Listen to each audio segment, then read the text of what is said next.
From the forest heartland of Kumasi, the Asante Empire set its sights on a new prize: the sea. For them, access to the coastal trade routes wasn't just about expansion. It meant gold, guns, and ultimate power. But the road to the coast ran straight through rival kingdoms and burgeoning colonial ambitions. In this episode, we'll explore how the Asante fought their way toward the Atlantic, clashed with coastal powers, and entered into a fateful conflict with European colonizers. I'm your host, and today we're following the Asante Empire's drive to dominate the coast, and how that very ambition brought them into the orbit of immense global power. Why did the coast matter so much? The Asante, though based deep inland, were brilliant strategists. They understood that real power flowed from the European trading forts dotted along the shore. Gold from their mines could be traded for guns and other valuable goods. But there was a problem. Coastal states like the Fante and the European powers themselves, the Dutch and the British, acted as intermediaries, controlling the flow of trade and taking their cut. The Asante wanted to cut out the middleman and deal directly with the source. They had already built incredible trade networks inland, a web of roads and tribute systems stretching from Kumasi. Now their goal was to extend that network all the way to the ocean, seizing control of the trade routes that were the lifeblood of the entire region. This wasn't just about getting a better price for gold, it was about controlling the entire economic and military landscape. By the early 1800s, under powerful kings like Osei Bonsu, the Asante began to make their move. Their armies pushed south, occupying parts of Fante territory and establishing an enclave right next to the British headquarters at Cape Coast.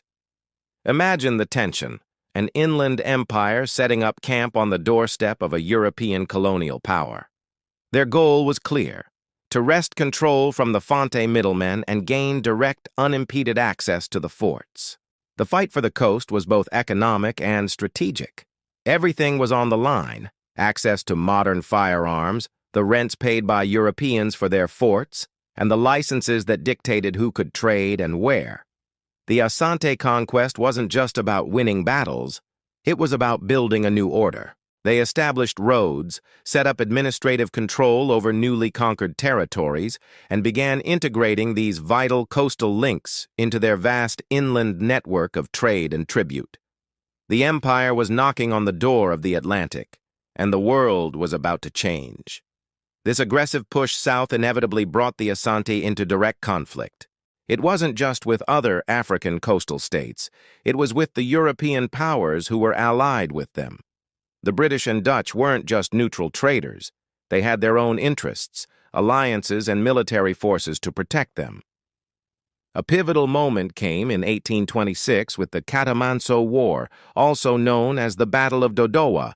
Determined to break the coastal blockade once and for all, a massive Asante army marched on the coast.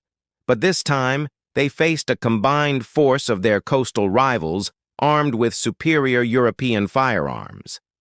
The battle was fierce, but the outcome was a decisive check on Asante power. Their advance was halted.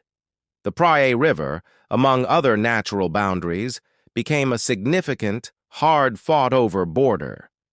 The dream of an empire stretching from the forest to the sea had just run into a wall of gunpowder and shifting alliances. The aftermath of these repeated wars and mounting European pressure forced the Asante to change their strategy. They had to accept new limits on their power. Treaties were signed, like the famous Treaty of Fomena, which required them to renounce some of their claims on the coast and formalize trade routes under new terms. This loss of coastal autonomy and the increasing involvement of European powers marked a critical turning point for the empire. Asante's focus began to shift from relentless expansion towards defense and adaptation. While the inland heartland around Kumasi remained strong and fiercely independent, the grand dream of unrivaled dominance over the coast began to fade. The empire was being contained, and the stage was being set for an even greater confrontation with the growing colonial forces. But the legacy of this coastal push is undeniable. The Asante's ambitions fundamentally reshaped the region's political map. Coastal states, seeking protection, aligned more closely with the Europeans.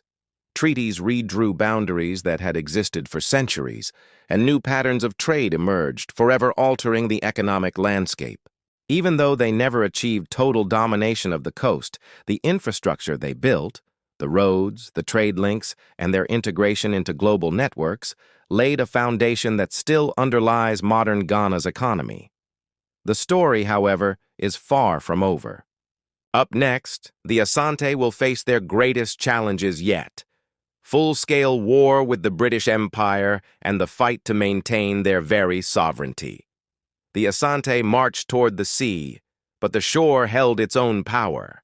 In their quest for gold and guns, they collided head-on with colonial ambition. Join me next time as we witness the fires of war and the Empire's trial by fire. Thanks for watching, and if you enjoyed this journey into history, don't forget to like, subscribe, and hit that notification bell so you don't miss our next episode.